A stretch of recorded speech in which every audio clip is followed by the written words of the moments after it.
USG Ishimura, this is the emergency maintenance team of the USG Kellyan responding to your distress call.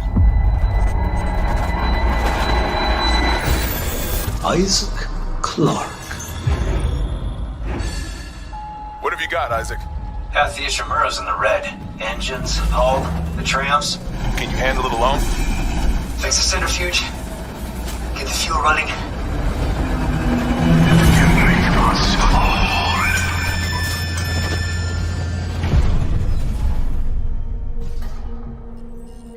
This is Senior Medical Officer Nicole Brennan. Medical is overwhelmed. We need help.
Humanity will be made whole, Mr. Clarke.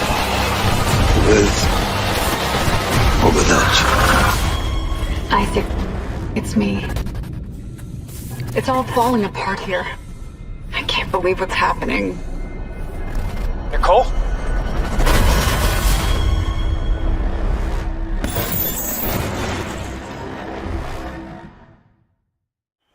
Bonjour tout le monde. Hi everyone. Welcome to this fourth dev stream for Dead Space. On this very day, 14 years ago, was the release of the first Dead Space. And what better way to celebrate this than with a deep dive into the remake of this fantastic game. But I'm getting ahead of myself. My name is Philip, and once again, I'm joined by Roman, our creative director. Hello everyone.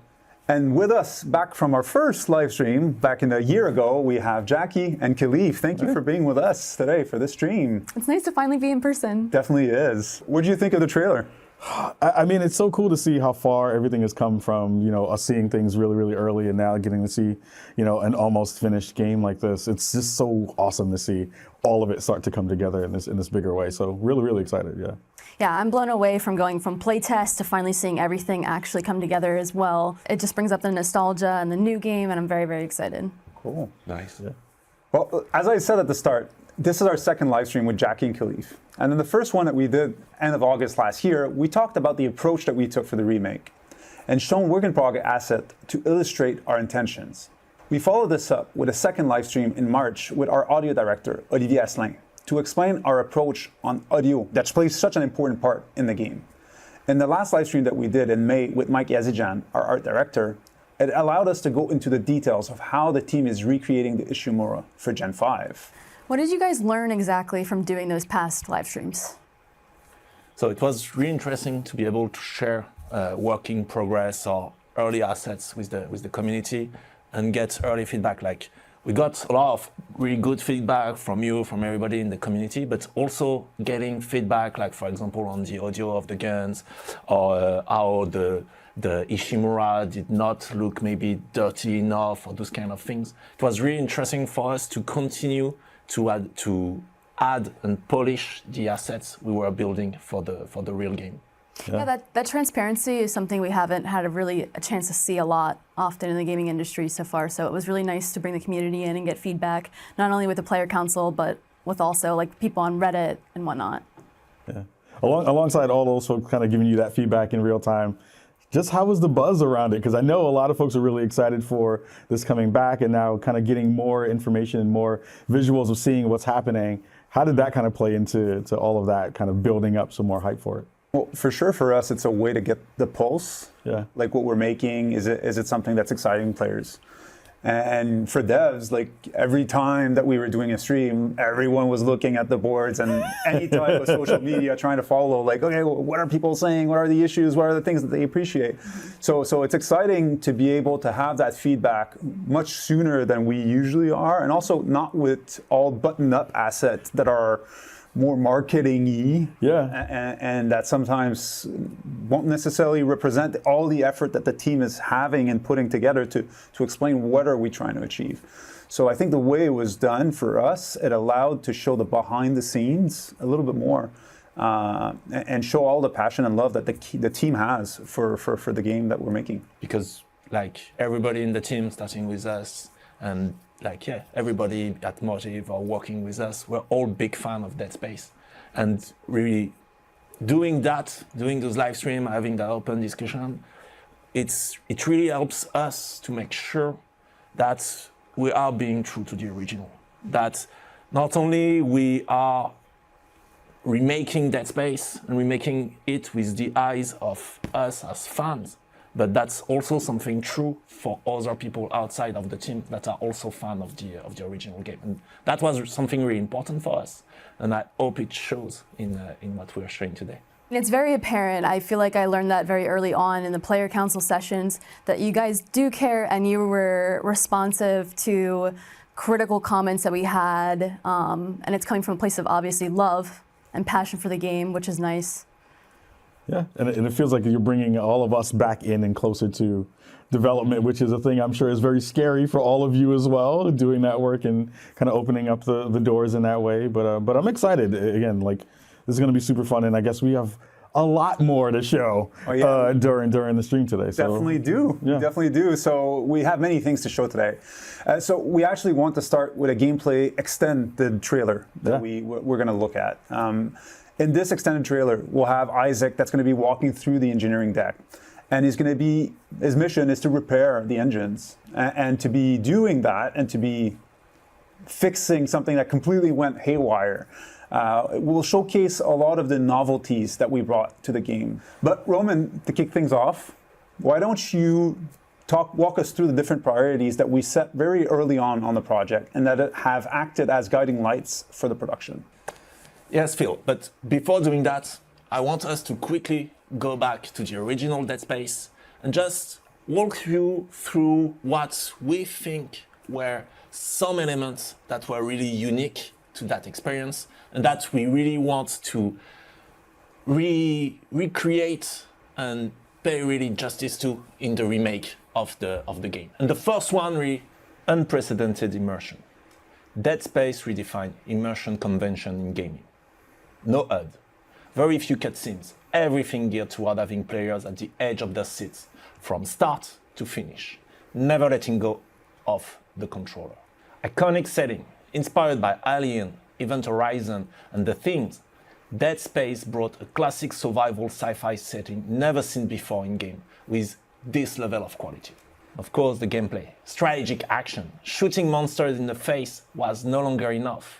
Having players think under pressure to survive with satisfying dismemberment mechanics was seen as one of the most unique gameplay takes for the genre's history. Fast forward to today, and Dead Space is back to its roots and better than ever. The first thing we did was to clarify our design goal, defining what it meant to create a true remake for Dead Space. Those 4 design priorities are true to the original, horror, unbroken immersion, and creative gameplay. All right, a great way to set the table for what's next. So, like I said at the beginning, we have a pre-recorded video of a walkthrough of some of the section of Chapter 3, Inside Engineering. And it's the first time that we'll air this, and it's the first look at an extended version of Chapter 3, so quite exciting. Let's have a look.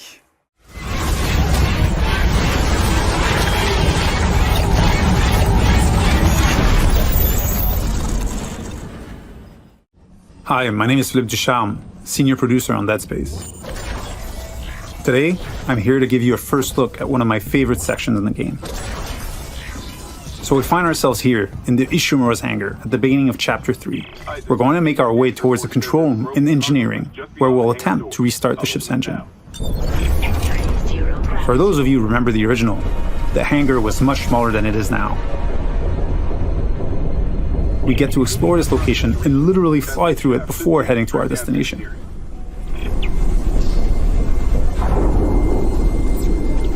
Navigating between chapters without load screens or having a camera cutaway is part of how we've reimagined the Ishimura for the remake. We don't need to rely on the tram as the sole way to get between chapters. It is now a seamless, interconnected ship.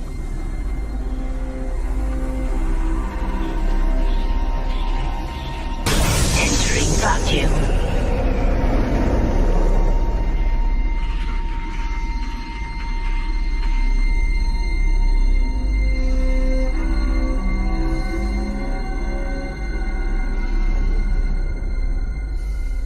We've got two lurkers here. You can quickly get rid of them with the pulse rifle or Isaac's trusty plasma cutter.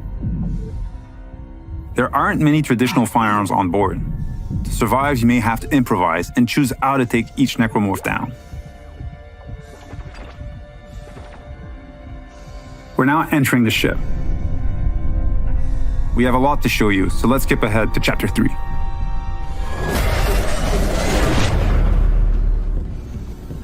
We've just received a briefing to head over to the refueling station. To get there, we're passing through the machine shop over here.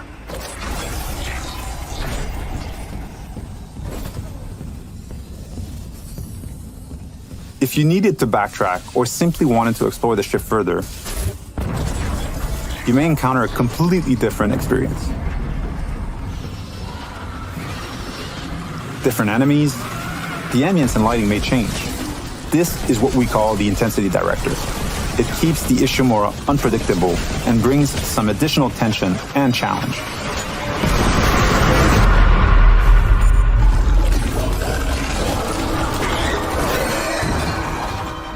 The way to the refueling station is just a little further ahead.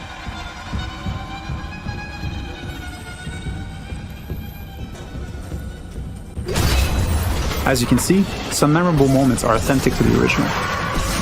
We've added tons of graphical enhancement that support strategic dismemberment. Using kinesis, we'll bring that gondola over and make our way to the south refueling station.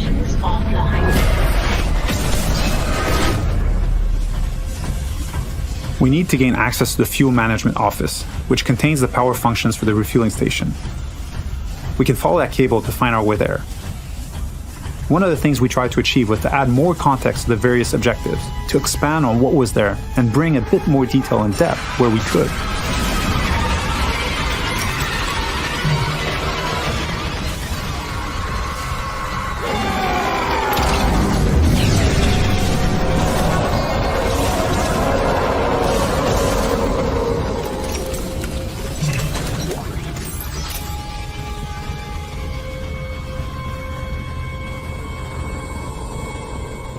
The refueling station has no power.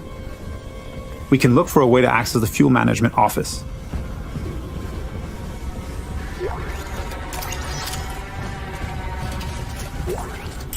This card should allow us in, and we can now make our way back. Isaac. Hammond. Daniels? You made it. Thank God. After the bridge, we thought... Glad to disappoint. I barricaded myself in the computer core. I can hear them, but I don't think they know I'm here. Isaac, I tracked down your rig. You're an engineer, right? I'll get myself admin privileges. Maybe I can help.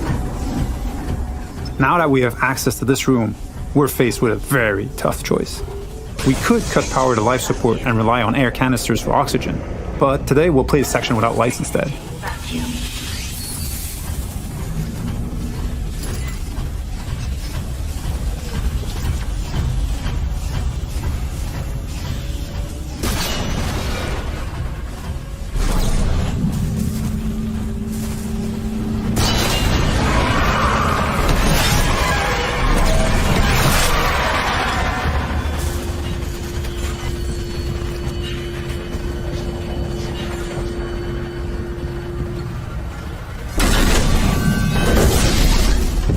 With the power restored, the south refueling station can now be activated.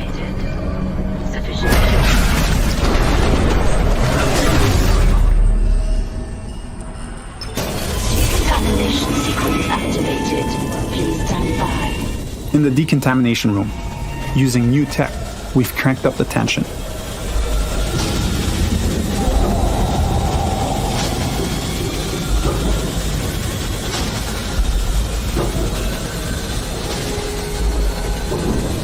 Dynamic smoke creates that thick and opaque atmosphere that makes you lose track of the lurkers, even when they're right next to you.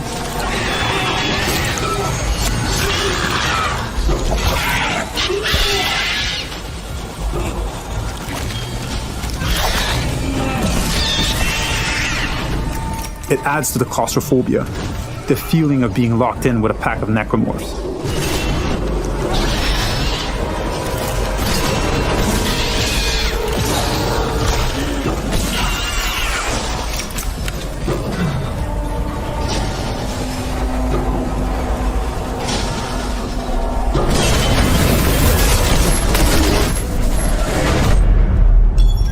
Our last stop is a centrifuge. It's offline, and the Ishimura is getting dragged down to the planet below. Please attach generator modules manually. We've added so much detail in here. Particle effects, lighting, floating debris. We wanted this room to be imposing and tell a story at the same time. It's a lot more impressive, and its size makes it harder to keep track of the incoming necromorphs. So audio plays a huge role here in identifying the direction of threats.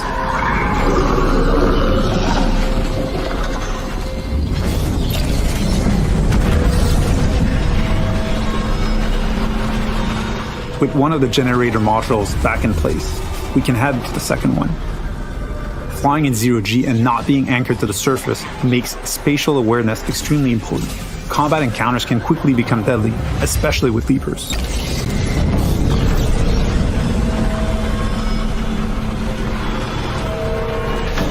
And now, with the generator modules powered up, the centrifuge is ready to be activated. Generator module attached. Clutch engaged. All personnel clear for centrifuge restart. I hope you enjoyed this sneak peek at the new Dead Space. Thank you for tuning in. That was nuts. Yeah, it was fucking awesome. That was wild. From the hangar to decontamination to centrifuge to the interconnected gameplay to the intensity director, the list goes on. The first thought after seeing that is, why the fuck am I using the tram? The answer is replayability. Now we can go back and play multiple playthroughs with different options. You have more exploration. It was amazing. It's incredible. Well, I want to talk a little bit about the intensity director, because I think for a game like this where folks are coming back to this kind of content, one of the things that people talk about a lot is like, well, what's going to be different in the playthrough that I'm going to have when I go in and go back into a game like this? Talk a little bit about the intensity director and how that's going to change the way folks are going to be coming to this new version of a game that they might have played before. It was important for us to have something, like to have the right balance between what's scripted in the game and what keeps the players on its toes. We've obviously, and we've seen it in the trailer, we've kept a lot of things scripted. Like we have to have those precise jump scares at certain moments, and it's important to have the highs and lows in the intensity of the gameplay. But since we're bringing the tram and the retraversal throughout the entire ship, we needed something to be able to fill those sections of gameplay and make sure that there was things that were surprising the player so that the tension could go back up. And so for us, that was important to find that right balance and to figure out a way to keep the player on the edge when re-exploring and walking around the ship. And so the thing is, that balance, there's multiple elements that comes in it. Like, so yes, there is the scripted golden path moments, and those ones, every time you're going to play them, they're going to play exactly the same. They're going to play once, and that's it. But even in those, sometimes there might be a twist. Like, you might expect slasher coming from that vent, and it's not going to be there, or those kind of things. But they're going to play mostly the same every time you replay them, if it's a new walkthrough or whatever. And then we have varying degrees of systemic events. Like, if it can be just fights, it can be messing with the lights, messing with the sound. There's different events that we can play with, depending if you're just moving from a fight to another, or if you're revisiting a whole section of the ship. It's not going to be the same. Basically, the way we treat that is we have an intensity curve. And all the events in the game are tracked with their level of intensity. And so that allows us to know, like, okay, the player had already a couple of really intense fights. Maybe we're not gonna throw him another huge fight with tons of enemies and stuff. Here in the next corridor, we're just gonna play a little bit with the lights that are going to blink and some creepy whispers in your ears, and that's it. Or that place, we really want you to feel safe. And so, yeah, even the light's going to be okay, no more creepy whispers, whatever. Yeah. But that vent, there's going to be something weird about that vent. And if you get close to it, actually, maybe a slasher is going to spawn and make you jump. And all those things will be handled by the intensity director. Huh. And I know you also talked about this, pre-stream and pre-conversation was, even the slashers are going to be a little bit different when you see one as opposed to the other. Talk a little bit about that, because I thought that was super cool too. Yeah, so that's something in the original, like all the slasher, they already had some kind of job when they were humans about the ship, like depending on which bridge you were like seeing medical miners or medical guys or whatever. So that's something we definitely kept from the original.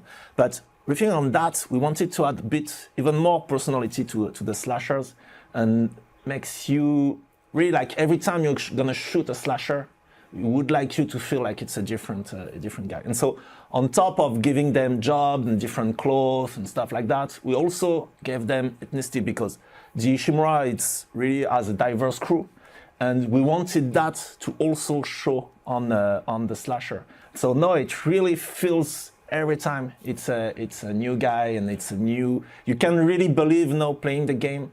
We're trying to reinforce the immersion around that, like, yeah, those monsters, they used to be the crew. So should we feel sorry now for the slashes that we take out now? Slaughtering. We're like, oh, that person was the cook on the ship. You gotta go. Exactly. You gotta get out of here. Can you cook the guy? I'm good. I have friends who can't, but we're not gonna talk about that during this stream. But yeah, a lot of conversations about that for sure. I think we should talk also about audio. Audio is obviously the massive staple. It's what drew me in initially to Dead Space and really kept me, that whole intrigue.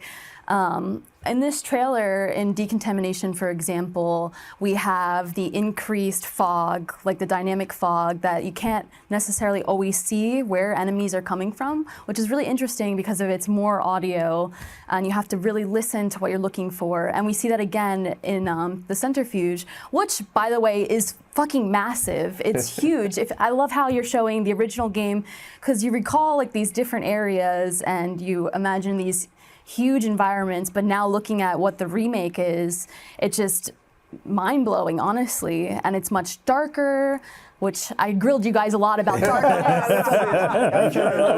I remember that, yeah. But I really, really like that since these spaces, you still have smaller spaces enclosed for that claustrophobic feel, which is true to the original, but you also have these very, very large rooms now that are extremely built out, grittied down, very gritty looking and dark and immersive, but you don't know where ads are necessarily coming from because of the intensity director. It's not just the same vent every single time, which is great because then you have to utilize your audio and really listen for where ads are coming out. I love that aspect, and I like Decontamination. It's much scarier in my opinion now. There's a lot to like. Yeah, definitely. Well, you touched on a lot of points that were points of interest for us. So audio, that we had, like I said, Olivier that went in and explained how we're trying to recreate in one of the past streams. And it is something that was such groundbreaking, I think, in the initial game. It was so well done. But the addition of the occlusion and making sure that we understand where is the sound traveling from when you're navigating the ship, to really hear the threats and say like, oh no, that creature just spawned behind me, but I have someone in front of me now. Like, who should I prioritize? What should I do? Yeah. Mm-hmm. And we do play around with that, like in the scripted sequences, but also the intensity director, like Aman said, there's a lot of events that are either foreshadowing events that may lead to something or not, or post-shadowing. Like if the enemy decides to jump through a vent and walk away and run away, you'll hear that enemy travel within the world. So or if he's trying to actually run away after you because you ran away, you saw him and you were like, no, fuck it, I'm out. And you switch room and you're gonna hear him go through the vent, crawl in the walls, and come back from another. Oh, that's awesome. So it plays such an important part, and with the music, with the sound effects of the guns and everything, and we're getting to a place where it feels good. It feels right when you're listening, the right tune, the right mix. It's always something that we do until the very end, the mix of every sound element. But the team's done an amazing job, and it's great. Yeah. Real quick, I got to talk about Isaac having a voice in this too, which I think is really, really interesting. A lot of folks are going to be excited to see how that's going to play out in the game too. Talk about how important it was to add that layer to this game too. So yeah, definitely early on, that was a huge deal. The discussion around Isaac voice, like in one of our first council, we spoke about that, and at first I'm still mad that I wasn't the voice of Isaac. I'm still salty about that. I didn't get that role. Necessarily convinced, right? I raised my hand a lot. Are you sure, guys? But so our thought about that was like, so yes, we were making Dead Space, but who's Isaac? Who's that guy? And thinking about Dead Space 2, Dead Space 3, for us, Isaac Clarke, it's Gunnar Wright. It's the actor that's playing Isaac in Dead Space 2 and Dead Space 3 that give his voice to Isaac in Dead Space 2 and Dead Space 3. To the point of which in the team we call him Gunnar Clarke. It's really is the guy.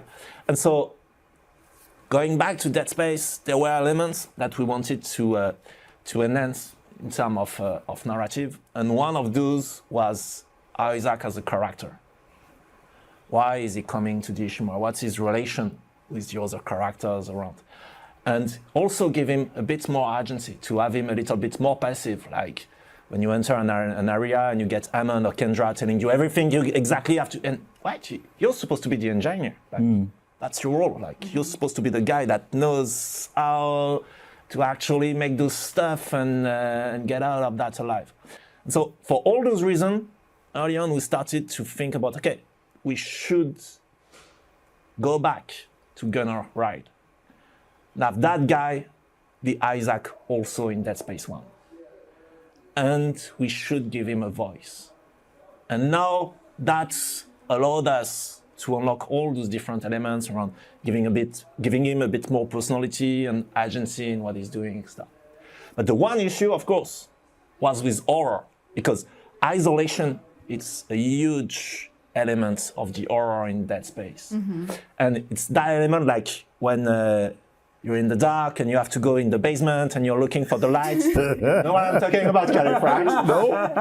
And you don't find the fucking lights and you start to talk to yourself because it reassures you. Yeah. And that was definitely something we didn't want it for Dead Space. We didn't want Isaac to start to talk when he's alone, because that would break a little bit the horror element. And so we have that one rule that is almost true across the game. We maybe break it once or twice, not more, which is Isaac only talks when he's being talked to. He only answers. Like, you get to medical, you see the barricade, Hammond starts to talk to you, and Isaac will answer and say, yeah, that's the fucking barricade, I have to blow it. And it's Isaac that's going to come with the plan of what to use and where to find those things to blow the barricade. But then, once that communication is done, and you're alone in medical, and he's not gonna comment what he sees, and he's gonna shut the fuck up. And that's something that's really important for us, and I think it really improves the immersion, because also it gives reactions to Isaac to elements that were feeling weird if he was not reacting to, or if he had no emotion about what's happening. Yeah. That's awesome. I'm super excited to see that come to life, because I know when I am scared, I do really, really dumb things. I talk to myself, I beatbox. So Isaac, we hopefully will beatbox in when he's scared. So we'll see how that works. Cool. You'll hear him grunt, and like throughout the exhaustion, and when he's tired, you're gonna hear him paying when he's hurt and everything through the Alive system. Yeah. But no, he's not gonna mumble to himself like you do. Okay. Good. Good on him for sure. Okay, well, it wouldn't be a celebration without showing some more awesome stuff for the Dead Space fan. I'd like to introduce our friends at Limited Run Games. Alina, Jared, great to have you both join us. Do you love Dead Space? Of course you do. I'm Jared from Limited Run Games, and I love Dead Space too. And I'm not the only one here who does. For example, to my right, your left, my friend. Alina. Hi, I'm Alina from Limited Run Games, and we are super excited to show you what we have for Dead Space fans. You told us you wanted a Dead Space Collector's Edition, and we listened. And you said what you wanted, most of all, was this, the Isaac helmet. And holy crap, it happened. Isn't this amazing? And we're going to get to it in just a minute. Yes, it's the most exciting part, but there's also some really great other stuff in this Collector's Edition we want to show you. And for more on that, Alina! So we're super excited to talk about the components of this Dead Space Collector's Edition. There's so many awesome things I could start with. So we've got a 4-inch premium marker statuette. It's beautiful, it's going to be heavy, and we can't wait for you guys to put it on your desk. We also have a steelbook included, which has the Dead Space logo and Isaac's silhouette on the back. Okay, totally interrupting here, but I want the embroidered Ishimura 3-inch patch. I want to stick it on something, I don't know, my jacket, my hoodie here, my forehead. I don't know. Where are you going to put it? I don't know. You could put it on anything. Maybe a backpack. Oh. A dog? A dog. A pig? A dinosaur? pig too, yes. Pizza? Yes. Don't eat it. But it might taste good. Yeah, getting back to this, apparently we also have a lithograph of some sort? Yeah, we do. We also have a lithograph print encased in a bifolding portfolio. It also has foil stamped logos on the front of it. It's going to be awesome. I want to get my hands in this marker enamel pin. You can stick it in your Crocs, in your bulletin board, in your wall. You can stick it anywhere you want to. And a soundtrack and 4 mini posters. And now, what you really came here for, that's right, the Isaac helmet. Look at this thing of beauty. It lights up. It's big. It's hefty. And it's absolutely enormous. Not only is it big and hefty and enormous, it's also adjustable. Now, I have a truly colossal noggin, like a big old fat head. And this thing, watch this. Goes right on it. That's right. Alina, is this an improvement? I think it looks very good. You do? Well, you know what? I mean, okay, so once again, it's adjustable, so it'll fit any size head or almost any size head. My head, probably your head, definitely Alina's head, but you're not going to put it on. My hair. So yeah, there's a lot of love and passion that went into the creation of this helmet. It's based on in-game sculpts. Our team worked directly with the character artist to get the paint, shape, and feel just right. You can feel the love that went into every texture of this helmet. Folks, this is a spectacular collectible. I really, really hope you're going to enjoy it. We're happy to offer it.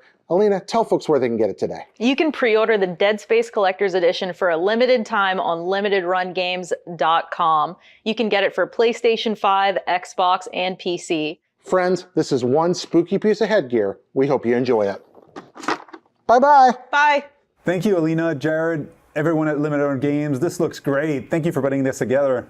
What are your thoughts? My eyeballs immediately gravitate towards the LED helmet. I'm more looking at the marker. I love small things you can put on your desk and kind of show your fandom and nerddom in that way. And weirdly, I like the propaganda poster stuff. Like, you know, kind of getting a chance to see like inside the world of the game in those kinds of ways. That stuff always makes me really happy. So are you gonna wear the helmet though? I am.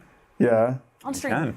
I love that. I love that. I love that. Also, following some of the streams, we saw the comments from fans that like they've liked the shorts that we had, the hoodies that we shown at the different live streams, and they were asking where they could get it. So like we're happy that working with different teams internally, we actually were able to spin out a shop that's going to be coming soon. So you're going to be able to get the shirts like mine, like Roman's, so and other stuff. Prototype, but there will be multiple shirts, hoodies, stuff like that. So keep on the lookout for the store coming soon, right? Yeah. All right, time to wrap this up. Huge shout out to our team at Motive and all of the collaborators that have helped us bring this remake to you all. And a big, big, big thank you to everyone working on that project, whether it's at Motive or all of our partners, but also to everybody in the Community Council. Thank you very much for all your feedback, for helping us make that remake a true Dead Space experience. And to everybody in the larger community that tuned in during our live stream, that gave us feedback, that also helped us shape that remake. Thank you very much. We're lucky to have the Community Council that's with us today for the anniversary live stream. So thank you all for your presence. Your feedback has been very useful all throughout production. So being with us since conception, it's been great. Thank you. If you like what you've seen today and are excited about the return of Dead Space on PC and next-gen consoles, the game is available for pre-order, or you can mark your calendar for January 27th, 2023. We're eagerly looking forward to that date. Be sure to follow our different social channels to stay up to date on all the Dead Space related information so you don't miss anything leading up to our launch. Jackie, Khalif, thank you for being with us today. Excited to play some more of the game? I mean, it is time now for us to stomp out some Necromorphs. I'm excited for that. I'm excited to check out the Ishimura and all the goodness that you put in. So it's time. It's time to get it on. I'm really hyped for launch. Ready. It's about time. Oh yeah. Roman, comme toujours, un plaisir. Merci, Phil. Thank you, everyone. I hope you've enjoyed the stream today and looking forward to showing more of the game to you all.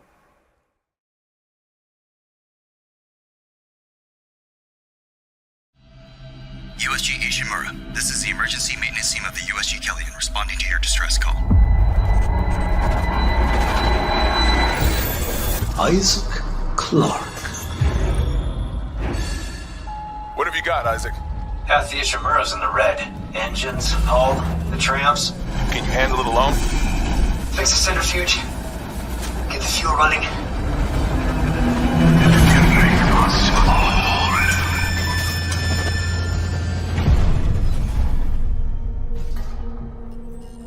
This is Senior Medical Officer Nicole Brennan. Medical is overwhelmed. We need help.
Humanity will be made whole, Mr. Clarke. With or without you. Isaac, it's me. It's all falling apart here. I can't believe what's happening. Nicole?